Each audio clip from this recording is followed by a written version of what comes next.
Bonjour, c'est Stéphane Couffin. Dans cette nouvelle vidéo, nous allons parler des activités que nous pouvons faire à la maison avec nos enfants. Cette vidéo s'adresse particulièrement aux parents qui ont décidé de ne pas remettre leurs enfants à l'école et de les garder bien au chaud à la maison. Dans un premier temps, je voudrais alerter sur la dangerosité des écrans. Il faut intégrer les écrans le plus tard possible dans l'éducation d'un enfant. À partir de 14, 16 ans, voire 18 ans selon la précocité de l'enfant, je pense que l'on peut commencer à intégrer petit à petit les écrans dans la vie quotidienne de nos enfants. Pour éviter de passer des heures et des heures devant nos écrans, il faut lire. Comme je le répète souvent à travers mes ouvrages ou mes vidéos, il ne faut pas sous-estimer les capacités intellectuelles de nos enfants. Avec mon fils Gabriel, nous avons étudié la littérature française. Il est bon, quelquefois, de ne point faire semblant d'entendre les choses qu'on n'entend que trop bien. Dans une société mondialisée, il faut dès le début habituer l'enfant aux sonorités étrangères. Harry Potter, dans sa langue originelle, It was a dream. He told himself firmly.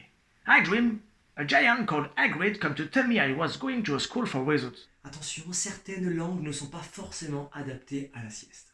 La littérature japonaise. Chut, tout va bien mon amour, tu peux fermer les yeux.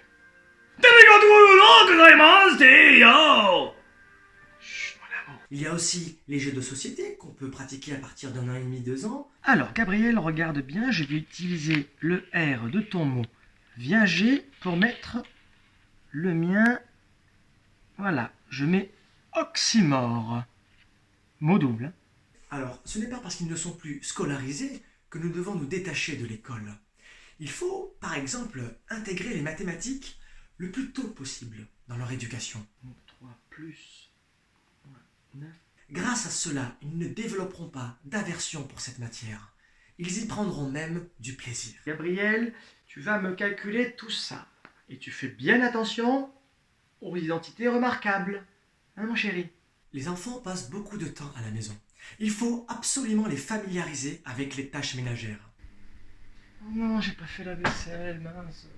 Cela leur permettra à la fois de développer leur capacité motrice, leur patience, et de les familiariser avec les premières règles d'hygiène. Gabriel, viens voir une minute là, s'il te plaît, mon grand.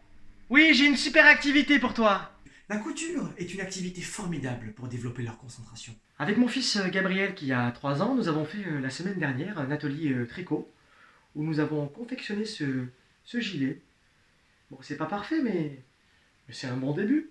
Si vous voulez en savoir plus, n'hésitez pas à commander mon dernier ouvrage que je viens de terminer, qui s'intitule « Mon enfant, tu me parles, je t'écoute ». En attendant, j'espère que cette vidéo vous a plu et qu'elle vous aura donné de nombreuses idées pour vous amuser et apprendre à la maison avec vos enfants. À la prochaine!